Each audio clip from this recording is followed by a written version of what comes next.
Viral audio clip কাণ্ডে ধৃত সিপিআইএমের যুব সংগঠনের নেতা কলতান দাশগুপ্ত গতকাল কলকাতা হাইকোর্ট থেকে জামিন পেয়েছেন। তারপরে আজ বিধাননগর উত্তর থানা থেকে প্রথমে তাকে স্বাস্থ্য পরীক্ষার জন্য বিধাননগর মহকুমা হাসপাতালে নিয়ে যাওয়া হচ্ছে।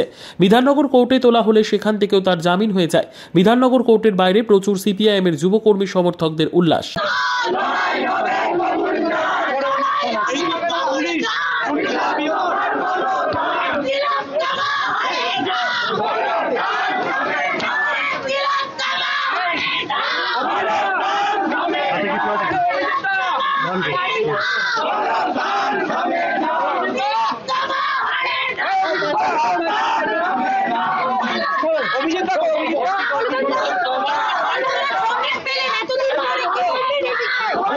যতক্ষণ না নির্যাতিতার তিলোত্তমার ন্যায্য বিচার হচ্ছে ততক্ষণ আলাদা কোনো অনুভূতির ব্যাপার নেই।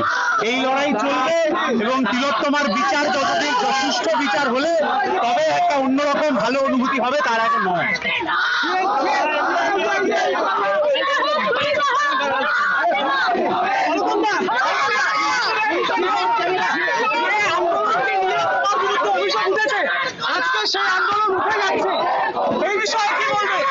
তিলোত্তমার ন্যায্য বিচার হতে হবে, তার জন্য আন্দোলন গোটা বাংলায় গোটা দেশে ছড়িয়ে পড়েছে। এই আন্দোলন চলবে ন্যায্য বিচার না পাওয়া পর্যন্ত।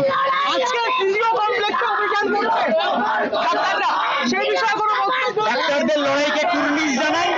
ন্যায্য বিচারের দাবিতে যে কোনো আন্দোলনের পাশে আমরা আছি।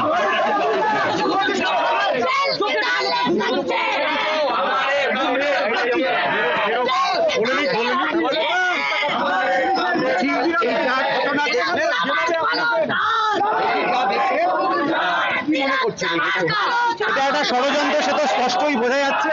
কিন্তু এই সময়কার সবচেয়ে বড় ষড়যন্ত্র ঘটেছিল 8ই আগস্ট মাঝরাতে, এই তিলোত্তমার নির্যাতন এবং খুনের ঘটনা। সেই ঘটনার যতক্ষণ অবধি না যথাযথ বিচার হচ্ছে ততক্ষণ অবধি আমরা কেউ হাল ছাড়ছি না। লড়াই চলবে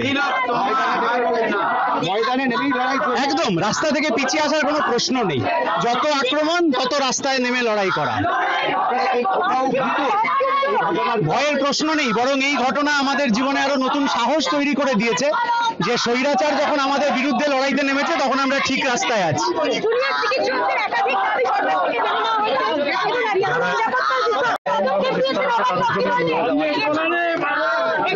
জুনিয়র চিকিৎসকদের লড়াইকে কুর্নিশ এবং এই ঘটনায় অনেককে বেআইনিভাবে যারা গ্রেপ্তার হয়েছেন তাদের নিঃশর্ত মুক্তির দাবিতেও আমাদের লড়াই চলবে।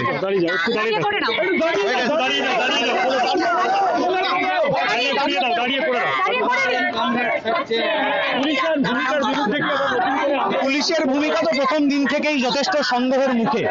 তথ্য প্রমাণ লোপাট করা ইত্যাদি ঘটনা, এবং এটা শুধু আজকের নয়, সুদীপ্ত সৈফুদ্দিন থেকে মহিদুল আনিস খান, পুলিশের ভূমিকা সবসময় সন্দেহের চোখেই থাকে। ফলে পুলিশ কার নির্দেশে এই কাজ করছে সেই আসল মাথার কাছে পৌঁছাতে আমাদের হবেই। হ্যাঁ, ষড়যন্ত্র।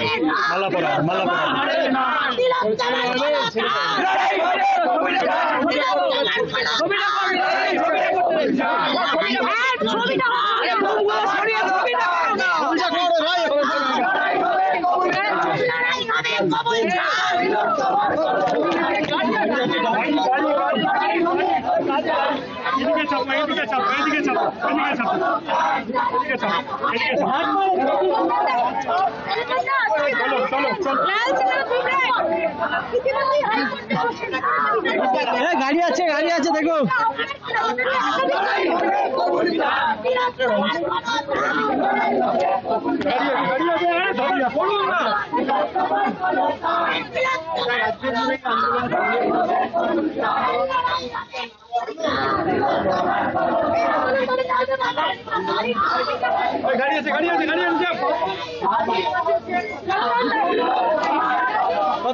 আজকে কলকাতা জামিন পেয়ে কি বলবে? না, এটা হওয়ারই কথা ছিল, কিন্তু এই মিথ্যে মামলা যারা সাজিয়েছিল সেই পুলিশ অফিসার আর সেই তৃণমূল নেতা, এবার ওদেরও খবর আছে, ওদের বিরুদ্ধে যা ব্যবস্থা নেওয়া নিতে হবে।